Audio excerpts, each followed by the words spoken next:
Larry, I want to ask you a question about the relationship between the buy side and the sell side, and it has to do with MiFID II, this new set of financial regulations that's being adopted by the Europeans. It's the source, as you know, of a lot of anxiety on Wall Street. How are you thinking about it? Well, I'm not anxious. I have no But you're anxiety. also the guy who says he's not on Wall Street anymore.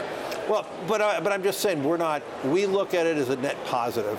MiFID II is creating more transparency. We need more transparency. By unbundling the commission. Correct. The biggest problem we have in the world today is this fear of retirement, the inability of having proper savings. In Europe and Germany, over 72% of all individual savings still is in a bank account. That is true in other parts of the world. In Japan, there's $5 trillion of individual savings in a bank account earning negative return.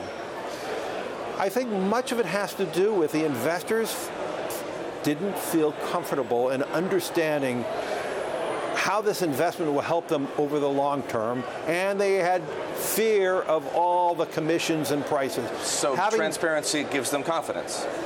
Transparency gives them confidence, and I actually believe one of the strong reasons why we've seen accelerated growth in ETFs is ETFs have much more transparency than other products. So I actually think the movement towards greater transparency, whether it moves how people are getting paid, which that was your source of your question, but I do believe the net result will be greater confidence by our clients, or the people we're trying to help towards retirement, and if they invest more and put less of that money in a bank account and more into long-term savings, that may drive greater global growth. I actually believe the amount of cash that's sitting in the sideline is one of the reasons why global growth has been so anemic.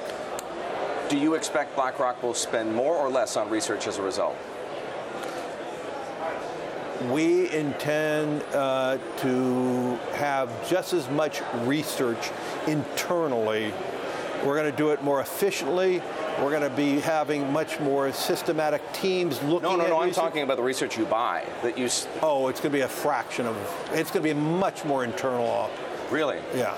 We are going to have our own, we already have many researchers. Of course. It's going to be much more heavily designed to fit our needs. It'll be more customized to fit our needs. Partly as a result of MiFID II. I actually think it's going to force better behaviors by BlackRock and other organizations to systematically build a better proprietary research platform that hopefully differentiates and creates better active returns. What you just said, though, ought to terrify every large research-producing bank on the street. That BlackRock is going to spend a fraction of what it does now on research, external research going forward. External research.